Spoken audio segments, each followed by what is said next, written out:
MSW Media.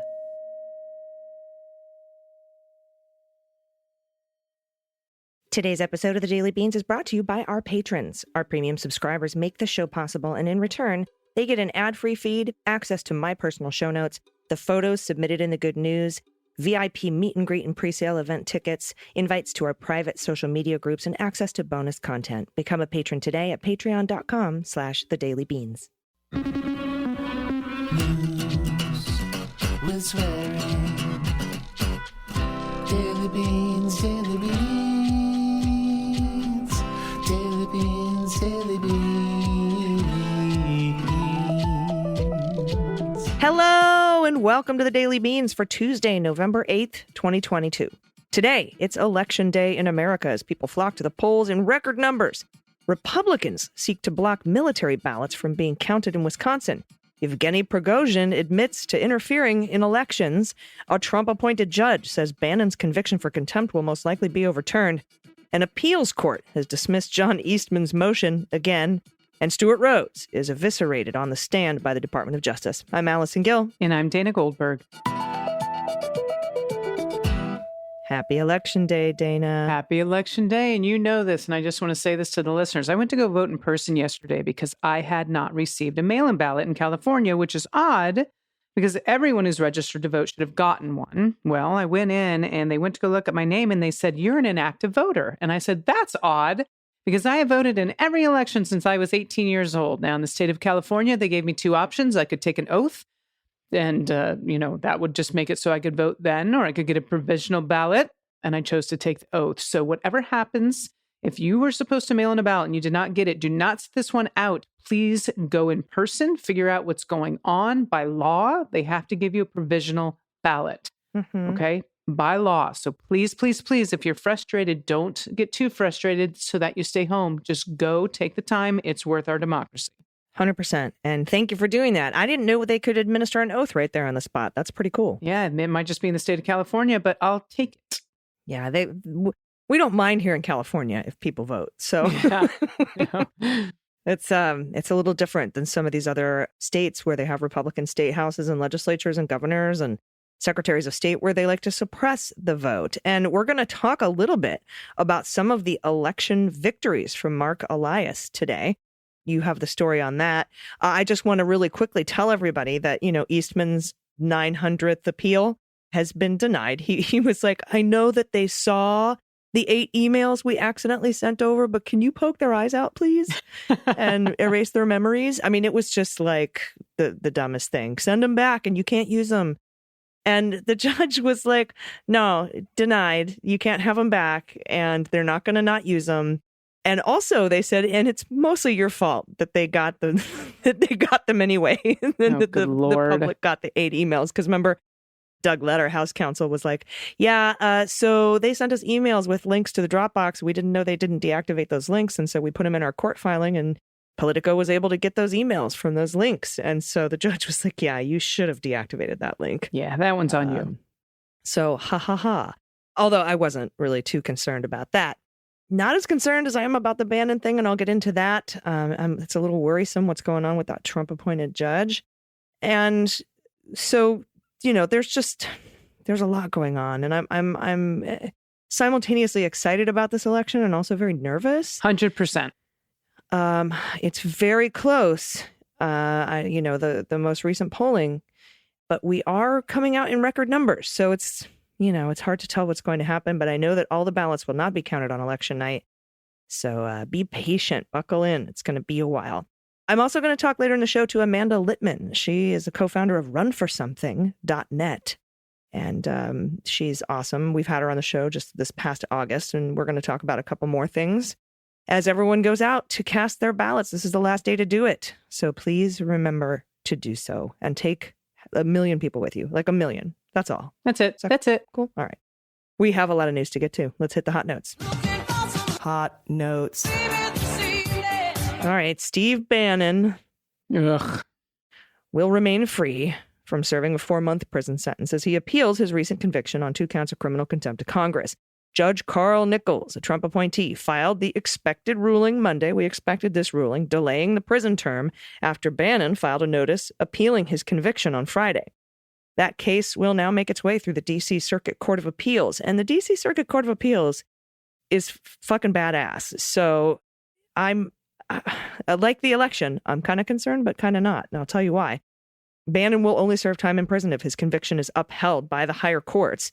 He's a private citizen. At the time of the January 6th committee's creation last year, he was charged after he rebuffed the panel's demand that he sit for deposition and hand over documents relevant to the probe. During his trial in July, prosecutors told the jury that Bannon thought he was above the law and had thumbed his nose at congressional demands. Bannon chose not to testify, and his legal team called no witnesses.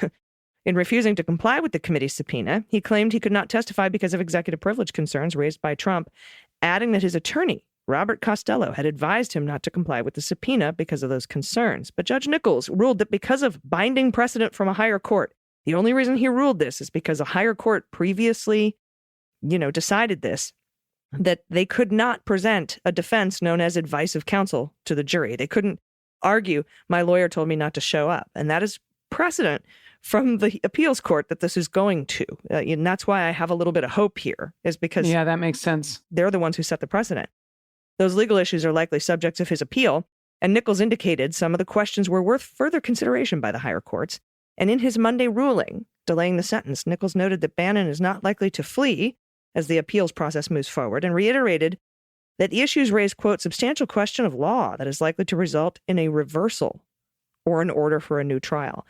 I don't know why he thinks that. I disagree with him. I can't find any precedent in the higher courts. In fact, all the precedent in the higher courts binds them to not allow that defense.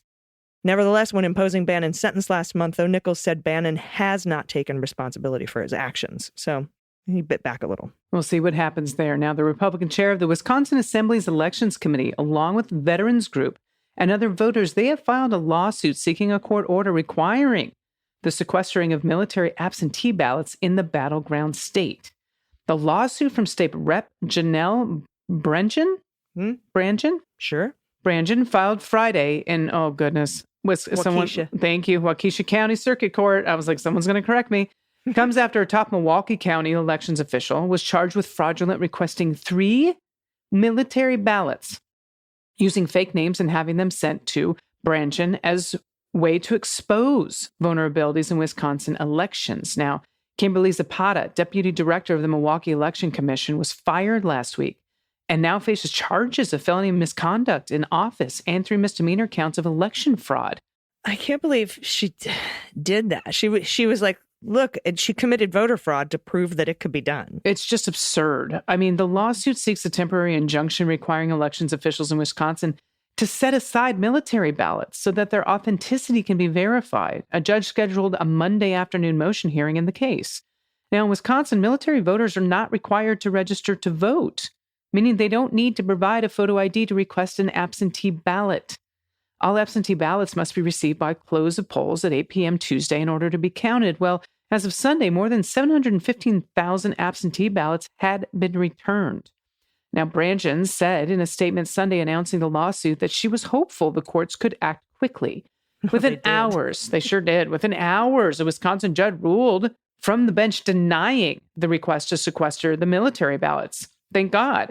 Now, in another major victory today in Arizona State, an Arizona State ruled that Cochise County may not conduct a full hand count of early ballots, which, duh. And Pennsylvania, the reason I say duh is because then you just know who's voted already and you can target the people you need. It's absurd. Now, and we're going to Pennsylvania. Another thing, the Pennsylvania Supreme Court denies the application for reconsideration on misdated ballots. That's also a win for us. When I say us, that means the good side. And Georgia judge, we're going to Georgia. A Georgia judge extends ballot receipt deadline for over 1,000 Cobb County absentee voters after the county failed to send their ballots on time. Now, a lot of people are complaining they haven't gotten them. Now, affected voters will have their ballots counted if they are postmarked by Election Day and received by November 14th. So those got out, but get them in by Election Day. And as long as they're received by November 14th and there's no fuckery in the USPS, we should be all set. Yeah, so 4 big wins for Mark Elias and the Elias Law Group today. Incredible. Oath Keepers founder Stewart Rhodes did his best to wipe his hands of the violent disaster on January 6th. This was today, Monday, claiming he was on the stand again, claiming on the witness stand it was stupid of his allies to storm the Capitol. He threw his other co-conspirators under the bus and said, I didn't want to. They broke the mission. That's what he did. He also went on a bizarre tangent about his alleged romantic escapades. Content warning. We have white supremacy sex coming up in this story. Oh, Jesus. Despite her steadfast indications to the contrary, Rhodes claimed in federal court he was involved in a romantic relationship with Kelly Sorrell, former general counsel of the militia group. We were dating, he told a D.C. federal court. The jurors presiding over the case, in which he and others are accused of seditious conspiracy. Rhodes made the claim when he was asked during cross-examination by the DOJ whether he had had enough control over the attorney to get her to stay silent about the Oath Keepers' role in the riots. The militia founder smiled before answering, do we have to get into kink? Really? Oh, dear. Quote, outside the bedroom, she's definitely a type A. Inside the bedroom, she switches to a sub, he told the attorney, Catherine Rakasi. The claim came hours into Rhodes' time on the stand, during which he offered one of his strongest denials yet of involvement in the insurrection. Quote, I think it was stupid to go into the Capitol. 1, because it wasn't our mission, he said. And 2, it opened the door for our political enemies to persecute us. And that's what happened. And here we are. Oh, dear. Rhodes claimed that more than 100 members of his far-right militia group went into the nation's capital simply to provide security for January 6th rallygoers and speakers. But once the riots began, several Oath Keeper members went, quote, off mission and breached the Capitol, disrupting the electoral certification of President Joe Biden, he said, totally throwing the other Oath Keepers under the bus. Quote, I didn't want him getting wrapped up in all the nonsense with Trump supporters, he said. My goal was to make sure that no one got wrapped up in the Charlie Foxtrot going on inside the Capitol. Oh, I hate this guy. Prosecutors, however, alleged that Rhodes and 4 other militia members spent months training and planning an armed rebellion to shatter a bedrock of American democracy in an attempt to stop the certification of Biden's win. While Rhodes did not enter the building, prosecutors alleged that he directed the group from afar like a general as they stormed the Capitol. To prove the argument, jurors have been shown surveillance footage and text messages that show the lengths Oath Keepers went in order to execute the mission. Last week, jurors also saw a recording of Rhodes 4 days after the riot in which he is heard saying his only regret was not bringing rifles to the Capitol. Quote, we could have fixed it right then and there. I'd hang fucking Pelosi from a lamppost, he said. On Monday, today, he said he made that comment after a couple of drinks at dinner. I guess that was the Olive Garden dinner? Yeah, it must have been. During cross-examination, prosecutors grilled him about his previous characterization of the group that he founded around 2009. Assistant U.S. Attorney Catherine Rakasi also showed jurors videos of Rhodes with far-right conspiracy theorist Alex Jones and footage of other Oath Keepers acting menacingly at various social justice protests. Quote, with martial arts training, I could use almost anything as a weapon, he admitted on the stand. Oh, good Lord. Later, he conceded that he'd urged his followers not to recognize Biden as the legitimate winner of the election, claims that spurred the attack on the Capitol. When Rhodes later argued he was not aware of what some of the Oath Keepers were planning in a group chat, Rakasi pointed out that he was the group's chairman. Sir, the buck stops with you in this organization, right? The prosecutor added, to which Rhodes insisted he was not responsible for members who go off mission. Well, that's convenient, she said. Nice. He was like, no, I wasn't in charge of anything. And she put a fucking text message to the whole group of Oath Keepers up on the screen that said, I am in charge of everything. It's just like she totally picked him apart piece by piece. It was awesome. Good for her. Love to see it. Mm-hmm. All right. AG, the powerful Russian businessman and close Vladimir Putin ally, and you're going to correct me if I mess this up, Yvgeny Prigozhin? You are so... It's Yvgeny Prigozhin. Yvgeny Prigozhin. You can just call him Putin's chef. All right, Putin chef it is, because that last one's going to get me.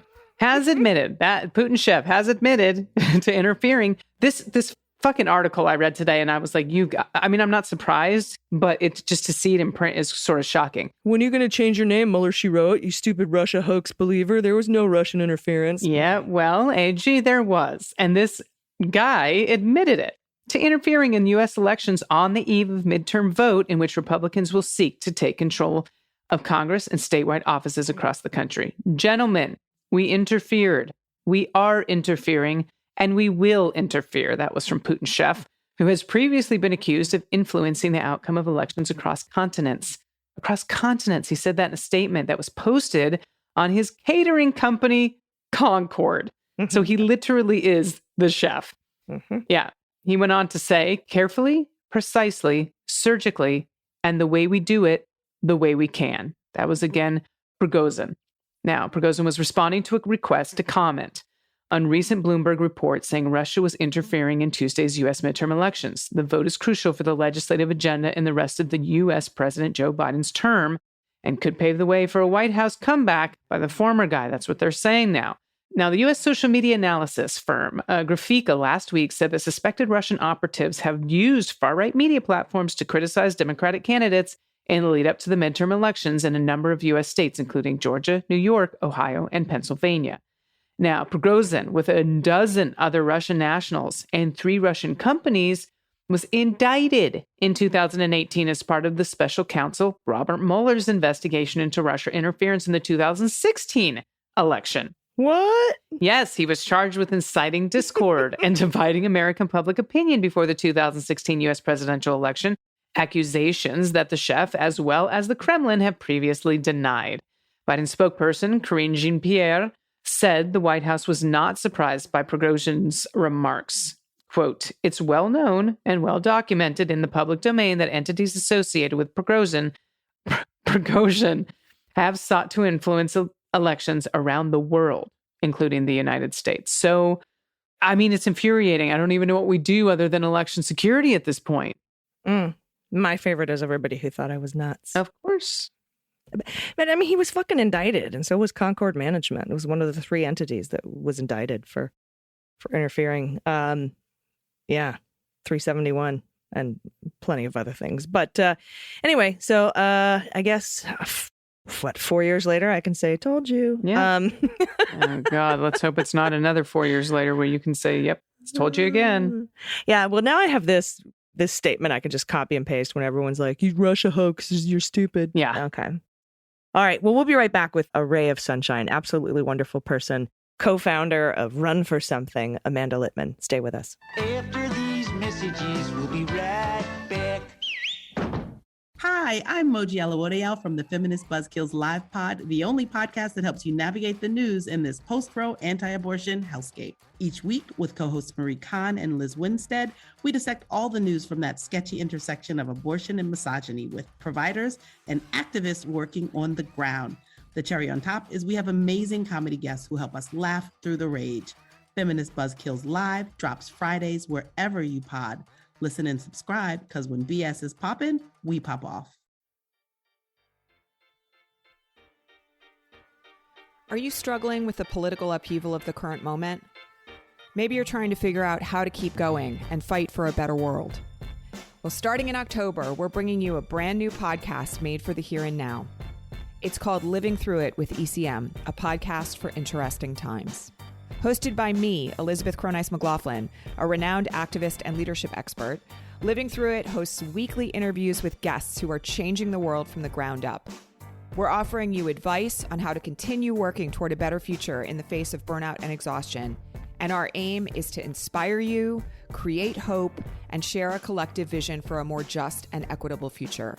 I hope you'll join us on Living Through It with ECM, a podcast for interesting times. Everybody, welcome back. Today, I am proud to be joined by Democratic strategist for Run for Something. She's also the co-founder. Please welcome Amanda Litman. Hi, Amanda. How are you? Good. How are you doing? Good. Nervous. Excited. Freaking out. Low-key freaking out, and also low-key, like, super optimistic. I don't know. We're going to see how it's going to go today. But how are you? I am cautiously a little bit of optimistic, a little bit of pessimistic, mostly just like open to being pleasantly surprised. Yeah, I like that. I like that feeling because I tend to sort of oscillate back and forth between we're going to do this and holy shit, so it's kind of, I like that middle ground of cautiously optimistic and open to be pleasantly surprised.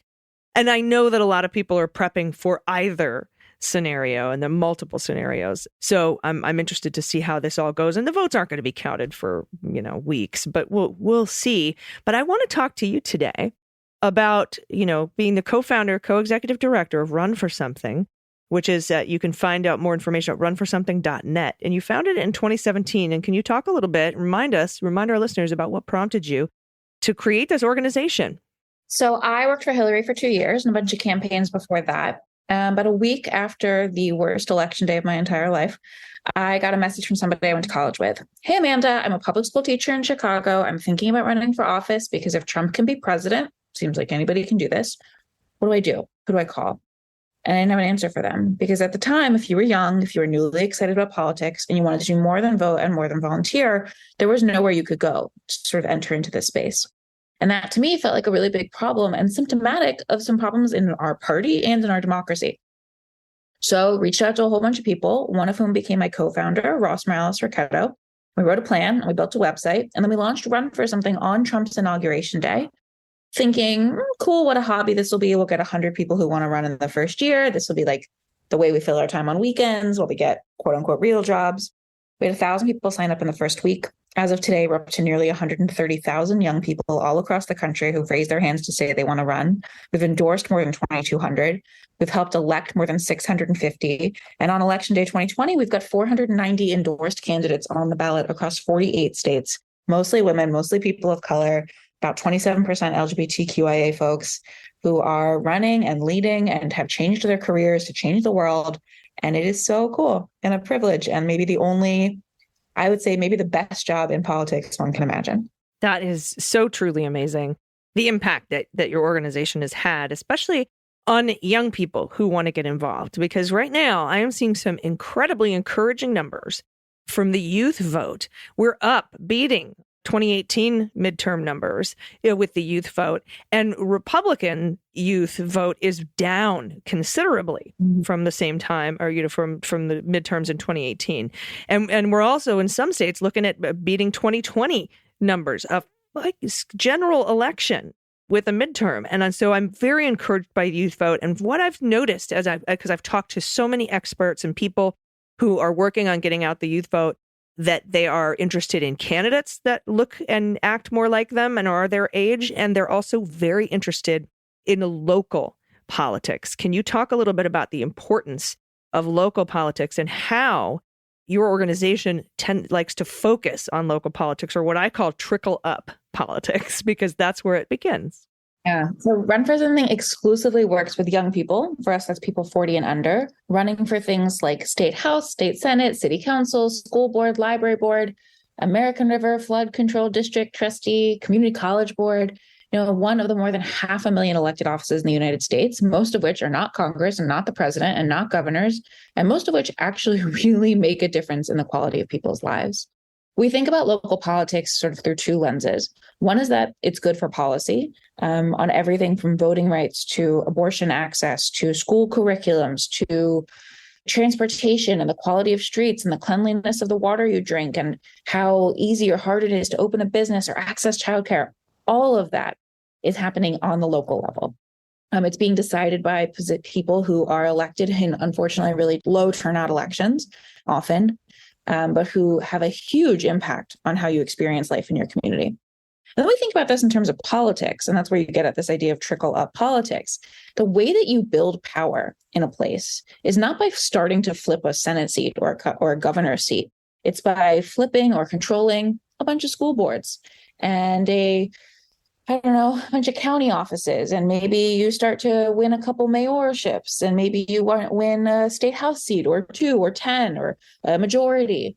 All of that is how you end up building a network of people who, one, on the candidate side can run for office and win and have the experience needed to run for higher office. But 2, you can build the data, you build the skills of your volunteers, you build out your operatives, you have more messengers for the Democratic Party policies and values. All of that helps create sustainable power and lays the groundwork for someone to win the state higher up. Yeah, exactly. Because you vote up and down the ballot when you show up. And something that I think is really amazing that you're doing is not just the issues on the ground, political issues like clean air, clean water, climate, education, libraries, stuff like that. But you have something called clerk work, where we're actually talking about how our elections are administered. Can you talk about that? Clerkwork's one of my favorite projects we're running this year, next year, and the year after. Clerkwork is a program to recruit and support candidates to run for the positions that quite literally administer elections. Many of these roles are called county or city clerk. That's why we call this program Clerkwork. And it's an effort to make sure that there are not malicious actors, Nazis, conspiracy theorists, election deniers running these places, and not incompetent people, which is almost as bad, and the worst being the incompetent, malicious ones.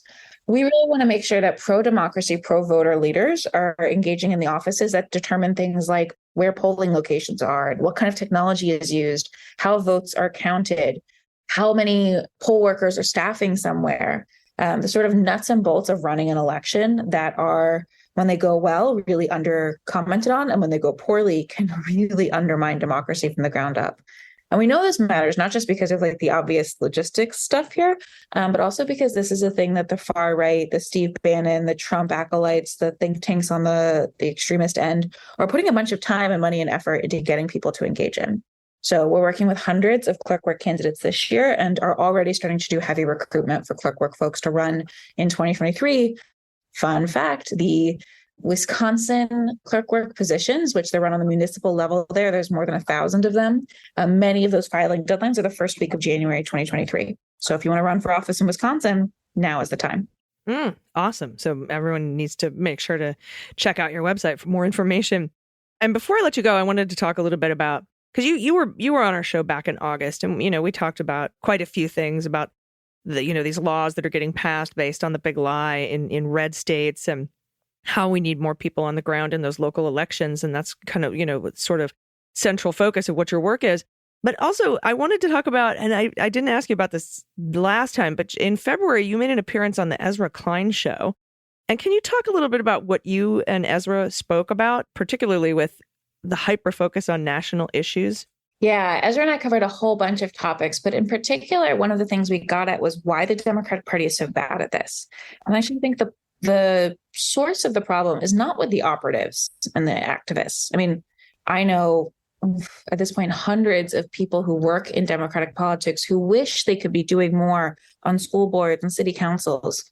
The problem is that Democratic funders, and I mean this both major donors and people who give $5 and $10 and $20 and $50 at a time, love to chase the shiny, flashy object, whether the shiny, flashy object is new technology or exciting candidate, usually for Senate or for president, or some tactic that's going to revolutionize politics.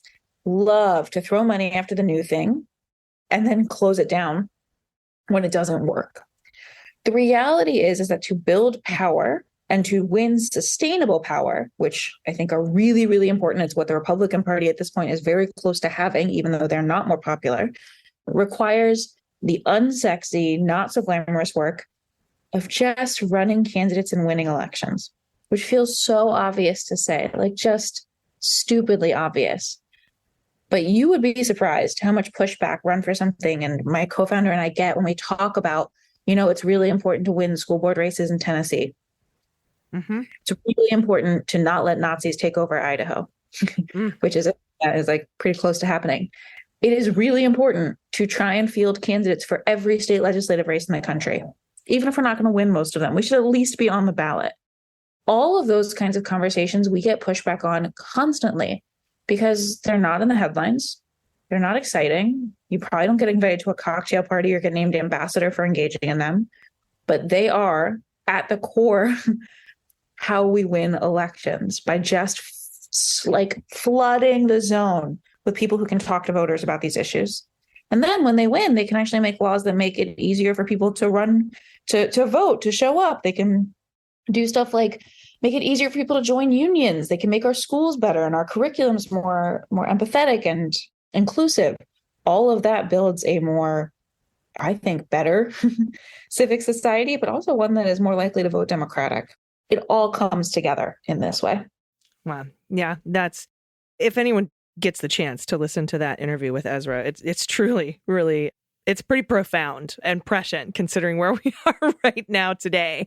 It's kind of frightening how far the right has pushed into local politics just in the past 6 months alone. So I highly recommend listening to that. Can you tell everybody where they can find and support and get more info if they want to run, particularly if they want to, participate in clerk work, which is so crucially important, and that deadline's coming up in just a month or so.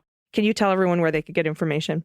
Yes, to learn more about the organization, you can go to runforsomething.net to specifically look up where you can run for office, whether that's in for the clerk work program or for school board or anything else. If you go to runforwhat.net, you can enter your address and you'll find all the offices available for you to run for in 2023. And if we have it for 2024, you'll start getting information from our team about how to think about getting on the ballot, how to make this decision, how to write a campaign plan, what to do once you're on the campaign.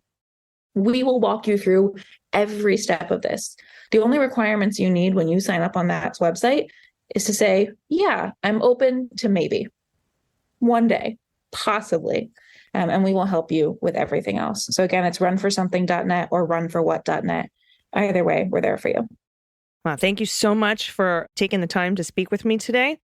And this episode we record on Monday, but it comes out Tuesday morning. It comes out Election Day. So everybody check where you're registered. Make sure you vote. Mm-hmm. Do you have voter guides for local elections, or where would you recommend folks go for that to see who to vote into their school boards, library boards, community college boards?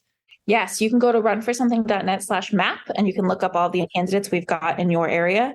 We have folks in 48 states. Again, we have 490 endorsed candidates on the ballot on November 8th. So there's almost certainly one you can vote for. I went and voted early over the weekend and was able to vote for a Run for Something candidate for state senate, which always makes me really happy.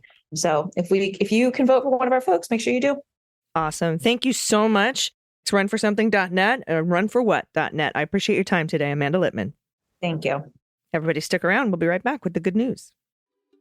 Hey, everybody, it's AG, and I just wanted to take a second to thank our patrons and tell you about a new weekly wrap-up bonus episode that I'll be recording, a full bonus episode that comes out on the weekends, and it'll be for patrons. I know a lot of people have said, man, I miss my beans on the weekends. Well, now we're going to have a weekly wrap-up episode, and for as little as $3 a month, patrons get the ad-free premium feed. They get access to the new weekend Daily Beans weekly wrap-up episode, pre-sale tickets for live shows, invites to meetups and meet and greets with the hosts, access to our private social media groups. You get links to our bi-monthly happy hour Q&A on Zoom, plus a whole host of merch, including stickers, mugs, and t-shirts for signing up. And if you can't afford a membership, we have had over 1,000 patrons donate a 1-year subscription to those who can't swing it. For just $36 a year, you can donate a premium feed to someone in need. And you can also sign up for that program if you want to get on the list to receive one, or if you want to donate one, just do that at dailybeanspod.com and look for Patrons Helping Patrons. For more information on becoming a premium subscriber, head to patreon.com/thedailybeans or search for us on Supercast. And thanks so much to all those who make the show possible. Everybody, welcome back. It's time for the good news. Who likes good news? Everyone? Then good news, everyone!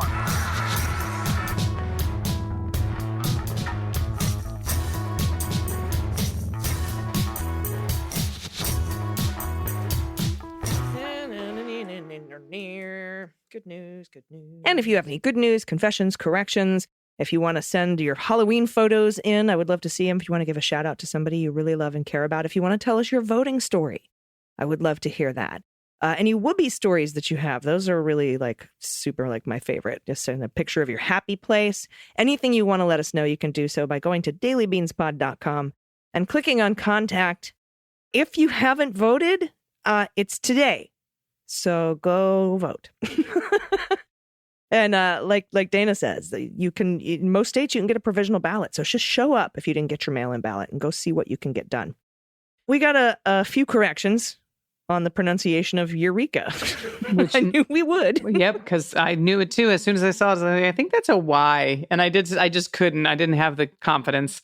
Yeah, I didn't. Yeah, because I know Eureka is a totally different. All right, so Liz, she, her. Hello, ladies. Good news and a correction. Yreka is pronounced Yreka. Eureka is a totally different town, also in Northern California, but a few hundred miles towards the coast. Good news. I've been a long-time listener, first-time writer. My good news is I voted. Please see my pics. Snoopy rocking my I voted sticker. Snoopy has been in the family for most of his life. My sister rescued him from the pound in Chico, California. When she moved and couldn't take him, he stayed with our parents in Taylorsville, California. Just over a year ago, the Dixie Fire wiped Greenville, the next town over, off the map. My parents were evacuated for nearly 90 days, not knowing if the house would make it. Snoopy came to stay with me during the evacuation, and we all decided he's staying with me forever. I have PTSD, and he's been incredible in my life. He's training for a panic attack disruption. Oh, amazing. It's going well. He loves doing a job. We actually did What the Mutt and opened it up to the family last Christmas. As many guesses as you want. 3 breeds max, with or without percentages. Price is Right rules. Closest without going over takes the pot. $5 buy-in. My auntie took home the pot. Now it's your turn to guess. Answer is included. He's 6 years old and 90 pounds, down from 100 a year ago. The void kitty is Bear, my Norwegian forest cat, down from 19 pounds to 15.6. Okay. I'm going to say there's some Great Dane and Cattle Dog in there because he's so big. He's a big boy. Yeah, Great Dane. I like that. Dalmatian, maybe? Yeah. Great Dane, Dalmatian. Great Pyrenees. It could be some of there the fluff. Oh, yeah, oh my goodness, he's cute. Oh, Cattle Dog, Dalmatian. That's a big cat, too. Yeah. Wow. What a beautiful baby. Yeah. Thank you for sharing those photos. Let's see. We've got Cattle Dog, Pyrenees. Oh, there we go. Chesapeake Retriever. Okay. I got 2 out of 3 with second guesses. Yes. I wouldn't have gotten the Chesapeake Retriever. No. So mainly because I've never heard of one. Absolutely beautiful dog. I know. I'm so behind on my breeds. Oh, it's amazing. I know like 7, That's it. All right. This is from Kara, pronouns she, her. Hi, Beans Queens. I've been following Mueller, She Wrote on Twitter for a bit now and started listening to your podcast this September. Now, I can't get enough, and thank you both for all you do. I want to share something with you really made my day. With the current state of the world, I've been feeling frustrated, as though I hadn't been contributing much. Now, in the spring of this year, with the upcoming Dobbs decision, I finally got off my butt to do something, and I thought starting with something easy and local was the best way to go. Thus, I started, quote, sidewalk chalk postings on our sidewalk in front of our house. Messages vary, but I pull ideas from Twitter and try to make them relatable and human about abortion, the people of Uvalde, etc. That should speak to human beings regardless of party. Nice. I live in a pretty purple city. Anyway, long story short, last week, an anonymous neighbor left a note card on our door that read, quote, I just wanted you to know I absolutely love your sidewalk postings. It totally made my day, and I keep the note card on my desk where I work as a daily reminder that little things can make a difference. I've attached a pic of my older chalk posting. For pet tags, here is our rescued calico pancake and Simba, my super chill fluffernutter. Oh, my goodness. Oh, my God. Look at the pretty girl. Yeah. Can we talk about Simba in the second picture? It's a very anxious cat. A very anxious cat. Lewd. All right. And here's one of the sidewalk pics. Someone you love may need an abortion one day. What will they do if the Supreme Court takes away our freedom? That's so effective and simple. What a great idea. Absolutely. Thank you for that. Thank you for that, Kara. Kara? Kara. Let me see. Kara. All Kara. right, next up from Jacob. Hi, Beans Queens. I'm a newer patron, but I've been listening to your podcast for a while now. I'm reaching out because I've been following the whole Elon Twitter debacle that's unfolding, and I've been keeping up with your issues with imposter accounts. I just wanted to ask if there were any other places to follow you besides Twitter. I have you followed on Instagram, but are there any pro-democracy social media sites out there that you are on? Thanks for all you do. Jacob, I don't know if there are any pro-democracy I know. I was going to say Facebook, sites. but then you took that out of our hands with the pro-democracy part. I am on Facebook at Allison Gill. I have 2 other Twitter accounts, at Allison Gill and at Daily Beans Pod. And I have signed up for Mastodon under the at Mueller She Wrote moniker. And I also did a Counter Social account. They sit there and if I'm going to drive my Twitter account like a Tesla until it bursts into flames after unintentionally running over some unsuspected lamppost. Yes, I'm just going to drive that thing until the wheels fall off, honestly. And so that's where I'll be. And I've also got myself on the waiting list for Blue Sky, which is Jack Dorsey starting a new thing, I guess, and hopefully it'll be a lot like Twitter. All right. But I know that a lot of the fired people, Elon reached back out and said, please come back. And they're like, nah, bro. So it's a clusterfuck. What a mess. All right, this is from Jade. And I just realized in the story before this, so that they hear me say their name correctly, Kara, I apologize. I may have said Kara at the beginning of your story, and I just want to acknowledge that. I can't remember, but just to be sure, because names are important, especially for our friends. This is from J.D. Sanderson, pronouns he, him. My name is J.D. Sanderson. I'm a science fiction writer. So much this week has been bumming me out. Musk's checkmark plan may bury people like me under the algorithm unless I pay for verification. Undoing years of building sales and readers, then the news is completely depressing. Even rational channels are saying nothing but doom and gloom, making it seem inevitable that the GOP will take over. Ugh. I personally think we'd be better off if Banjo, our 11-year-old rescue mini poodle, were to run for office. If elected, Banjo promises a bone in every dish and a permanent ban on choker chains. I like it, Banjo. I've attached a picture of the feisty little boy. Thanks for being the one source of hope out there, and keep on swearing. Fuck yeah, JD. Oh my goodness. And Banjo is very cute. I would vote for Banjo. I would too. Banjo 2024. Let's do it. Next up, proud dad with a family of blue dots in a red state. I was woken up a little before 1:30 a.m. to a call from one of my kids, who is a young adult. He opened with, "Dad, I'm sitting here with my friend and we're reading Ballotpedia." They wanted to make sure they fully understood the meaning of the crazy wording of the ballot measures when they go to vote together. That's such a cool story. Pet Tax is our dog acting like a raptor or a T-Rex while chasing her favorite toy at the time, a plastic steak. We got her when she was 6 months old. She came from a home where they chose to name her after their favorite former president. I like to think she balanced out the universe a little by being the good Reagan. She was the best. She's a happy baby. That's the plastic steak. That where are you from? Because that looks like my old neighborhood in Akron. That's funny. I'm like, is that my house? Do you live in my house, proud dad with a family of blue dots and red states? What a beautiful pup. Absolutely. Happy baby. So cute. Thank you for all of these photos, and thanks for all of your good news. We need it today. We do. If you haven't voted, get out there and just do it. Just go. Please. And you can say that you did. You know? Yeah, I hear you. I did. You did.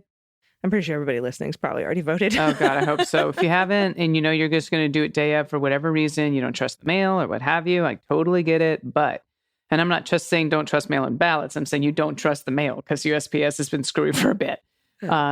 Just make sure you get out there and do it, please. Yeah, thank you so much. And we'll be back tomorrow and we can talk about what's happening. Of course, when we record this tomorrow, it'll be the middle of election day and we won't really have much information. But, I look forward to it. And we really send in that good news, dailybeanspod.com. Click on contact. Until then, please take care of yourselves, take care of each other, take care of the planet, take care of your mental health. And one last time, vote blue over Q. And please take everyone you know with you. Please. I've been AG. And I've been DG. And them's the beans. The Daily Beans is written and executive produced by Allison Gill with additional research and reporting by Dana Goldberg and Aimee Carrero. Sound design and editing is by Desiree McFarlane, with art and web design by Joelle Reeder with Moxie Design Studios. Music for The Daily Beans is written and performed by They Might Be Giants, and the show is a proud member of the MSW Media Network, a collection of creator-owned podcasts dedicated to news, politics, and justice. For more information, please visit mswmedia.com. MSW Media.